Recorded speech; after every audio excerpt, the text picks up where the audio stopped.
Qasoskorlar qiyomat kuniga ham 7 oydan kamroq vaqt qoldi. Muxlislar birinchi treylerni orziqib kutayotgan bir paytda menda sizlar uchun ajoyib taklif bor. Qasoskorlar qiyomat kuni chiqqungacha Marvelning barcha filmlarini qayta ko'rib chiqish. Qasoskorlar chiqishiga hali ancha bor. Hozir esa baribir zerikyapmiz. Shuning uchun men Marvelning barcha 35 ta filmini tahlil qilib chiqishga qaror qildim. Siz o'tkazib yuborgan barcha detallar, tafsilotlar va bog'lanishlarni qayta ko'rib chiqamiz va oxirida siz xuddi Thor kabi kuch bilan Qasoskorlar 5 ga tayyor bo'lasiz. Undan tashqari ayni hozir 2026-yilda Marvel filmlarini qayta ko'rib chiqishning ayni vaqti. Esingizda bo'lsa, men bir necha vaqt ijodni to'xtatib qo'ygan edim va filmlarni tahlil qila olmagandim. Bu xatoni to'g'irlamoqchiman. Shuning uchun Marvelning 35 ta filmini qayta tahlil qilmoqchiman. Bu filmlarda biz o'tkazib yuborgan detallar juda ko'p va bu detallar Qasoskorlar 5 ta aktual bo'lishi, qaysidir yo'llar aynan Qasoskorlar qiyomat kuniga olib borishi mumkin. Shuning uchun men YouTube kanalimda Doomsdaygacha ko'rib chiqamiz deb nomlangan yangi playlist ochdim va Qasoskorlar Doomsdaygacha barcha filmlarni tahlil qilib bo'lishimiz kerak. Demak, ayni hozir, ayni shu videodan challenge'imiz boshlandi. Siz uchun bu maroqli tomosha, ammo men uchun bu oyga yetadigan cheksiz asab, neytron yulduz kabi ko'z nuri va Strange'ning toshi kabi juda ko'p vaqt talab etadi. Shuning uchun sizlardan iltimos, meni qo'llab-quvvatlang. Pastda donat silkalarini qoldiraman. Agar tayyor bo'lsangiz boshlaymiz. Bugungi videoda Marvel Studios'ning eng birinchi filmi Temir Odam filmini tahlil qilamiz. Temir Odam nafaqat Marvel Studios'ning, balki super qahramonlarning yangi davrini boshlab bergan film. Film chiqqaniga naqd 18 yil bo'ldi. Xo'sh, 18 yil oldin Marvel bu filmga qanday sirlarni berkitgan edi? Demak, boshladik. Film AC/DC'ning Back in Black qo'shig'i bilan boshlanadi. Qo'shiq 1980-yilda yaratilgan va aynan shu nomdagi albom tarkibida chiqqan. Back in Black guruhning eng ko'p sotilgan albomi. Back in Black allaqachon Temir Odamning shaxsiy madhiyasiga aylanib ulgurgan. Biz bu qo'shiqni O'rgimchak odam uydan uzoqda filmida Peter o'ziga yangi kostyum tayyorlagan paytda ham eshitamiz. O, Len Zeppelin jonu dilim. Robert Downey ijrosidagi Tony Stark Afg'onistonning Kunar viloyatida harbiylar bilan ketayotganini ko'ramiz. Kunar provinsiyasi Afg'onistonning sharqida, Pokiston chegarasi tomonda joylashgan. Aniqroq qilib tushuntirsam, bu Toshkentdan 750 kilometr uzoqlikda degani. Rejissyor Jon Favro komiks voqealarini real hayotga adaptatsiya qildi. Sababi komikslarda Tony Stark Vyetnamda asirlikka tushgan. Gap shundaki, Temir Odam yaratilgan 1960-yillarda AQSh Vyetnamda urush olib borayotgan edi. Temir Odam komikslari haqiqiy propaganda quroli bo'lgan. Sababi Temir Odamning dushmanlari Vyetnam, Xitoy va SSSRdan bo'lgan, ya'ni kommunistlar. Masalan, Qizil Dinamo, Gremlin, Titanium Odam Sovet ittifoqidan bo'lgan, Mandarin esa xitoylik bo'lgan. Temir Odam filmi suratga olinayotgan paytda esa AQSh Afg'onistonda urush olib borayotgan edi va hikoya Afg'on urushiga o'zgargan. Buni yana internetga joylab yurma. Tony ijtimoiy tarmoq mavzusiga Qasoskorlar intihoda ham qaytadi. Agar bu yozuvni topsang, uni ijtimoiy tarmoqlarga joylama. Tinchlik, uni sevaman, ammo ishsiz qolardim. Tonyning tinchlik haqidagi gaplar uni xarakterining kalitidir. U o'z sayohatini tinchlikparvar urush targ'ibotchisi sifatida boshlaydi, lekin u o'zgargandan so'ng tinchlik belgisini ko'rsatadi. Uning tinchlik haqidagi gaplari keyin qayta-qayta takrorlanadi. Tinch yashaysan. Menga tinchlik kerak. Keyin Tony terroristlar tomonidan o'g'irlab ketiladi. Qizil bayroqdan bu 10 ta o'zik tashkiloti ekanligini bilish mumkin. Bu Mandarin boshqaradigan sirli tashkilot. O'sha paytlarda biz Temir Odamning kelajakdagi dushmani Mandarin bo'lishiga ishonardik.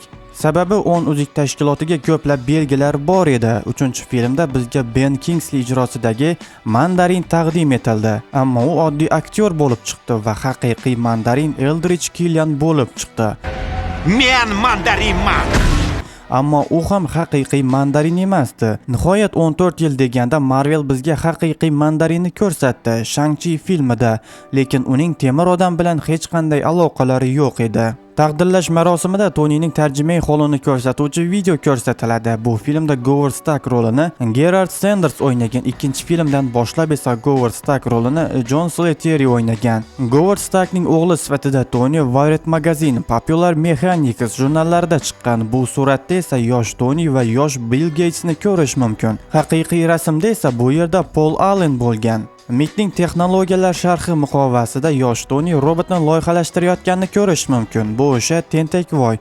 U Tonining hayotini saqlab qolgan. Matalli muqovada Говард Stark atom bombasini yaratishga yordam bergan muhandislar orasida ekanligi yozilgan. Tang esa atom bombasini yaratgan odamlardan biri. Bu gazetada esa Говард va Mariya 1991-yilning 17-dekabrda o'lgani yozilgan. Keyinchalik biz ular aslida qanday o'lganini bilib olamiz. Taqdirlash marosimida biz Rowdy bilan tanishamiz. Bu filmda uni Terence Howard o'ynagan. Howard ikkinchi filmda vatanparvarni o'ynashga tayyor edi, ammo shartnomadagi kelishmovchiliklar sababli u qaytmadi va uning o'rnini Don Cheadle egalladi. Bu yerdagi musiqaga e'tibor bering.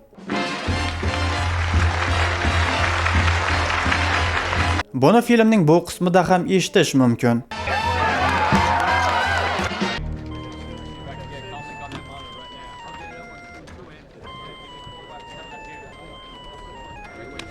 Bularning barchasi Temir odamning 60-yillardagi animatsion multfilmidagi qo'shiqning zamonaviy adaptatsiyasi.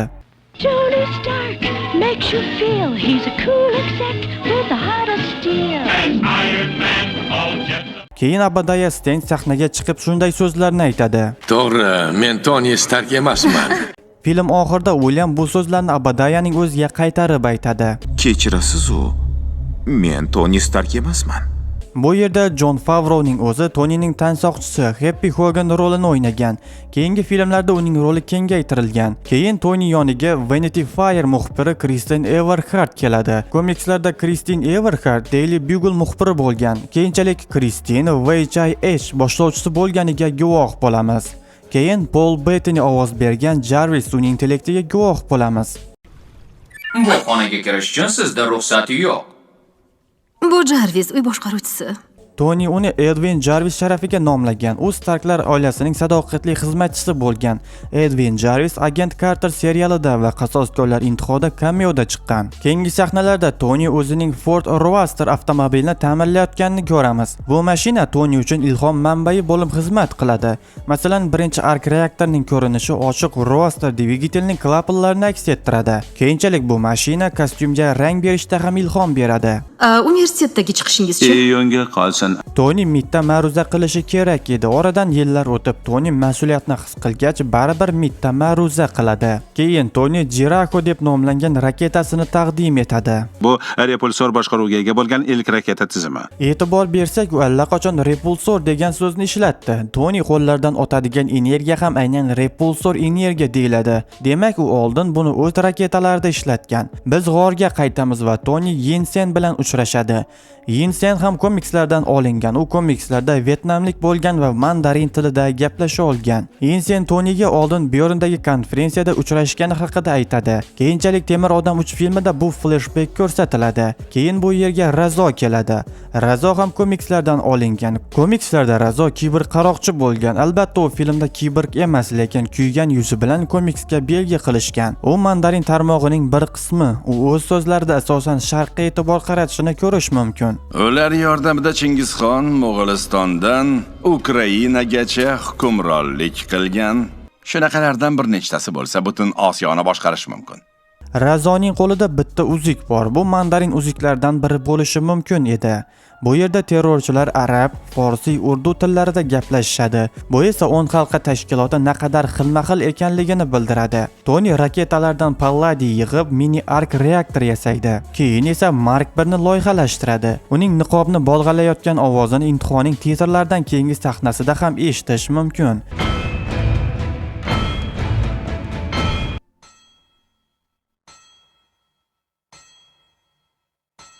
Temir odam filmining bastakori Ramin Javadi, o'sha Taxtlar o'yini seriali bastakori. Ramin bolg'a ovozi va musiqani uyg'unlashtirib yubordi. Shunday qilib Toni u yerdan qochadi va uyiga qaytadi. U burger yeyishi Downining hayoti bilan bog'liq. O'z intervyusida Downi 2003-yilda uning mashinasida 1 tonna giyohvand moddalar bo'lgani va yo'l-yo'lakay Burger Kingda to'xtagan va ko'rinishidan jirkanchlik tuyulgan cheeseburger unga o'z hayotini qayta ko'rib chiqishga majbur qilgani haqida aytgan. Keyinchalik u tezda giyohvand moddalarni okeanga tashlab yuborgan. Shunday ekan, Burger Kingga rahmat. Keyin agent Coulson paydo bo'ladi va o'zini 6 intervalli taktik operativ logistik markazidanman deb tanishtiradi. Buni qisqartirsak, qalqon degan so'z paydo bo'ladi. Shu yerda bitta qiziqarli fakt. Tonidan aslida nima bo'lganini so'ragan bu muxbir aslida Billie Eilishning otasi Patrick O'Connell. Yangiliklarda Jim Cramerning cameosini ko'ramiz. U Stark Industries aksiyalar tushib ketishi haqida yangilikni e'lon qiladi. Keyin Pepper Tonining reaktorini almashtiradi. Bu sahna aslida ajoyib effekt bilan olingan. Robert Downeyning protez ko'kragi ishlangan. Robertning o'zi esa stuldan pastroqda o'tirgan. Bu sahna juda ajoyib chiqqan. Pepper Tonining eski reaktorini saqlab qo'yadi. Keyinchalik bu Tonining qayta kashf etilgan qalbining ramziga aylanadi. Majoziy ma'noda u filmni yuraksiz va metalga mehr qo'ygan odam sifatida boshlagan edi. Keyinchalik esa tom ma'noda metal yuragi bo'lgan odamga aylanadi. Nihoyat o'zligimni angladim. Haqligimni yuragim bilan sezyapman. Stanley Tony Starkni dastlab eksantrik milliarder va uchuvchi Говард Hughesga asoslagan edi. Tonyning ustaxonasidagi sahnalar Говард Hughes aeroportining Soundstage studiyasida suratga olingan. U yerda Hughes o'zining Sputnik samolyotini qurgan. Keyin Tony kostyum yasashni har xil tajribalardan o'tkazadi. Bu yerdagi devorga urilish sahnasi rostdan ham simlar bilan olingan. Uni dublyor Greg Fitzpatrick bajargan, ammo boshqa bir qator tryuklarni Downeyning o'zi bajargan. Bu ham amerikacha o'jarlikning bir turi edi, sababi Downey 92-yilda Charlie Chaplin rolini o'ynab ancha tajriba orttirgan edi. Pianinoda chalinayotgan musiqaga e'tibor bering.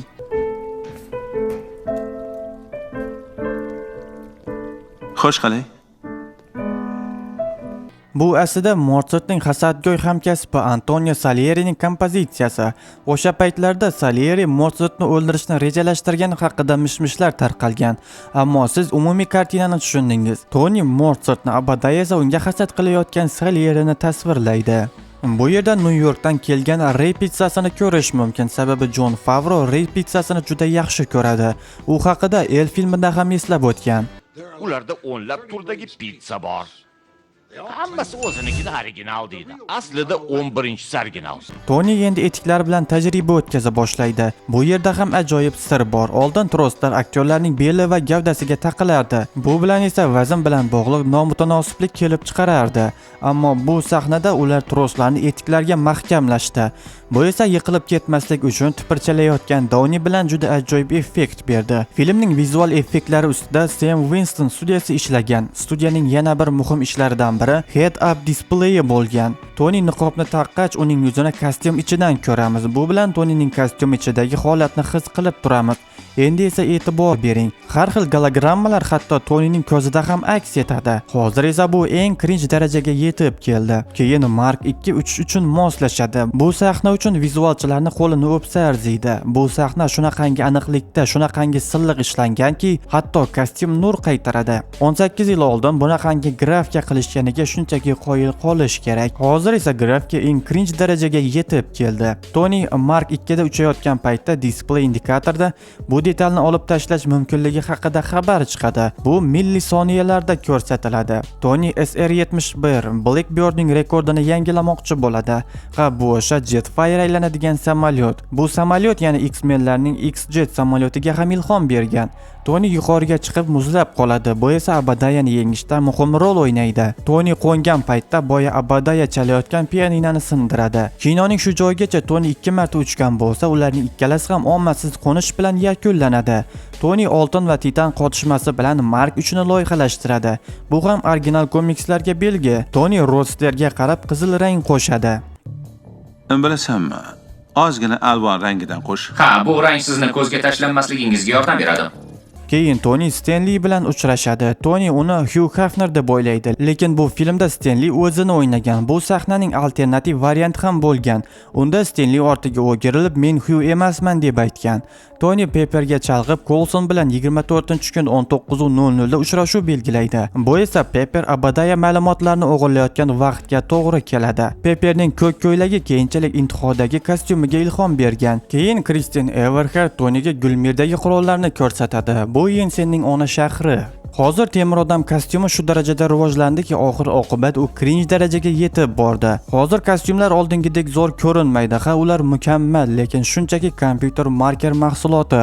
Oldin esa kostyumlar haqiqiy edi. Uni og'ir bo'lsa ham aktyor va dublyorlar o'zlari kiyib yurardi va oldingi kostyumlarda hozirda yo'q bo'lgan narsa bor edi.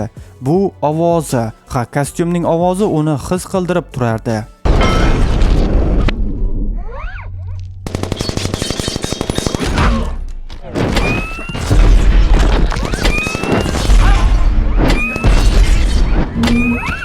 Keyin Tony F-22 Raptorlar bilan jang qiladi. Ularning kod nomi Whiplash 1 va Whiplash 2.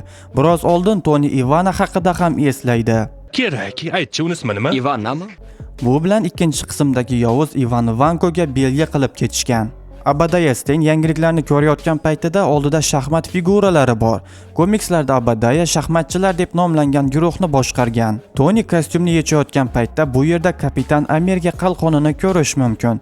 Albatta bu haqiqiy qalqon emas, ammo Tony yoshligida otasi Kapitan Amerika haqida juda ko'p aytib bergan va aftidan Tony ham otasiga o'xshab qalqon yaratmoqchi bo'lgan. Pepper Abadayaning noqonuniy qurol savdosini isbotlovchi dalillarni yig'ish uchun boradi. Fayllarda MSC Laboski yozuvini ko'rish mumkin. Bu katta Laboski filmidagi Laboskiga belgi. Tony uni intihoda ham eslaydi. Keyin esa o'sha mashhur sahnaga guvoh bo'lamiz. Tony Stark g'orda o'tirib axlatdan mini reaktor yasagan. Tushundingmi? Bu bechora yigit William Ginter Reba, u ham prodyuser va Jon Favroning uzoq yillik hamkori va aynan u Ralfi va Rojdestvo hikoyasi filmidagi bola. Bu odam 11 yildan keyin O'rgimchak odam uydan uzoqda filmida qaytadi. Bu film shunchalik mashhur bo'ldiki, undagi qahramonlar va elementlar yana va yana qaytib kelaveradi. Keyin Abadaya Tonyni falaj qiladi. Oradan yillar o'tib Tony dushmanni falaj qilish rejasini Thanosga qarshi qo'llaydi. Tony Pepper saqlab qo'ygan reaktorga yetadi. Bu yerda unga tentakvoy yordam beradi. Tony qulab tushgan joydan uchib ketadi. Rowdy esa Mark 2 ga qarab, Yaxshi kunlargacha oshna, deydi. Terence Howard, kechirasiz, u keyingi safar hech qachon kelmaydi. Keyin Tony Abadaya bilan jang qilishni boshlaydi. Ular jang qilayotganda Roxxon kompaniyasi binosini ko'rish mumkin. Roxxon komikslarda Stark Industriesning raqobatchisi bo'lgan. Bu kompaniya haqida belgilar juda ko'p ko'rsatilgan, ammo kompaniya haligacha o'zini ko'rsatgani yo'q. Tony ushbu filmda olgan saboqlarini Abadayani yengishda ishlatadi. Abadayani muz qatlamiga olib boradi. Raptorlarga ishlatgan tuzoqlarini ishlatadi. Abadayani nishonga olish tizimini ishdan chiqaradi, xuddi raketani ochgani kabi. Oxir-oqibat Tony Abadayani otasi yasagan ulkan reaktor yordamida yengadi. Keyingi kun Tony gazeta o'qiyotganini ko'ramiz. Unda Temir odam kim degan sarlavha bilan Temir odamning rasmini ko'rish mumkin. Bu rasm aslida film chiqishidan 1 yil oldin tarqatilgan rasm bo'lgan. Tony matbuot anjumanida o'zining kimligini oshkor etadi. Men temir odamman. O'sha paytda bu ajoyib tajribaning bir bo'lagi edi, sababi super qahramonlar asosan o'z shaxsini yashirishadi, ammo Marvel o'z qahramonlarini ommaga ochiq tarzda tanishtirishdan boshladi. Sababi 2007-2008 yillarda fuqarolar urushi komiksi paytida Marvel qahramonlarining niqobini yechib, ommaga tanishtirish orqali tajriba qilib ko'rdi. DC qahramonlari niqobda yurgan bir paytda Temir odam, Thor, Kapitan Amerika, Hulk ularning shaxsiy odamlar uchun ochiq va butun dunyo ularni taniydi. Bu esa ularni ikki shaxs hayotda yashashdek depressiyali va o'ta zerikarli hikoyadan qutqardi. Barcha muxbirlar o'rnidan otilib turadi, ammo Kristin o'rnidan turmaydi, sababi Tony uni o'z harakatlari bilan mot qilgan edi. Keyin biz titrlardan keyingi sahnani ko'ramiz. Bu Marvel Studios uchun muhim hodisa. Titrlardan keyingi sahna qoldirish Marvelning imzosiga aylangan. Samuel L. Jackson Nick Fury rolida paydo bo'ladi. Bu sahnaning alternativ variantida Nick bu yerda O'rgimchak odam, Hulk va X-menlarga ishora qiladi. Qiziq, u paytlarda bularning hech biri Marvelga tegishli emasdi. Nega Feige bunday ishora qoldirishga qaror qildi ekan? Balki Feige kelajakda Fox va Sony bilan kelishuv bo'lishiga ishongandir. Jacksonning bu filmda Nick rolda chiqishi ham katta yutuq bo'ldi. Sababi Ultimate versiyalarda Jacksonning o'zi Nick Fury uchun prototip sifatida ishlatila boshladi. Bundan oldin Nick Fury oq tanli bo'lgan. Komikslardagi qora tanli Nick Furyni ko'rgan Samuel Jackson, "Qo'y, men buni o'ynashga tayyorman" degan edi va u oxir-oqibat bu rolni qo'lga kiritdi va Marvel borlig'ining ajralmas qismiga aylandi.